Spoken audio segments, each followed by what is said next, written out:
ากาศจะอารมณ์พัดดีเนาะเบิ่งบรรยากาศเนาะ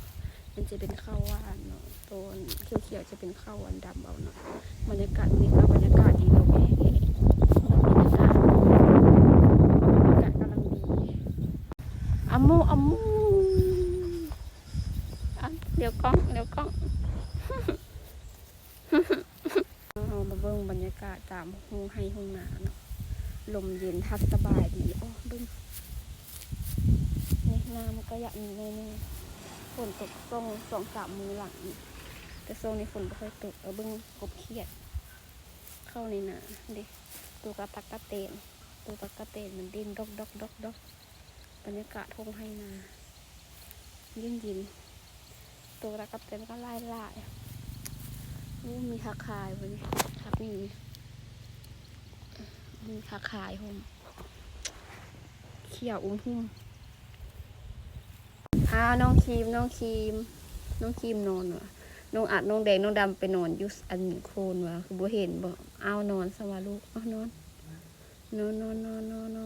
เขาก็มาเบิ้งนอนที่หลังบ้านเนาะน้ำก็อยากไหลนิดนึง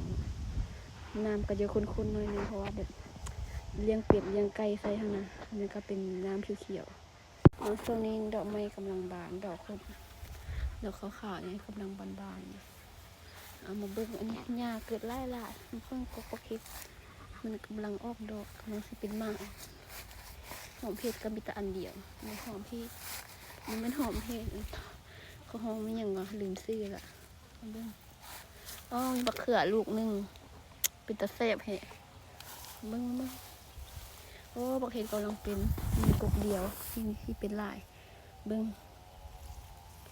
นี่บักเห็ดปลูกธรรมชาติบริสุทธิ์ปุ๋ยเลย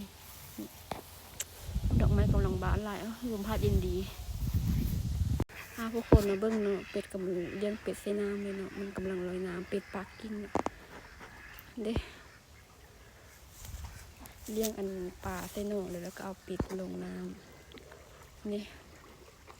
น้องเป็ดกำลังลิ้นน้ำอยู่ฟินจ้อยเบิ้งเหมาะมังกรนะเป็นลูกนึงมังกรเป็นอันน้อยเดียวเบิ้งคู่มังกรเป็นตัวน้อยเดียวมันอยากตายเลยแหละแดงไปใส่ละแดงเอาเหลือแต่น้องแดงวันนี้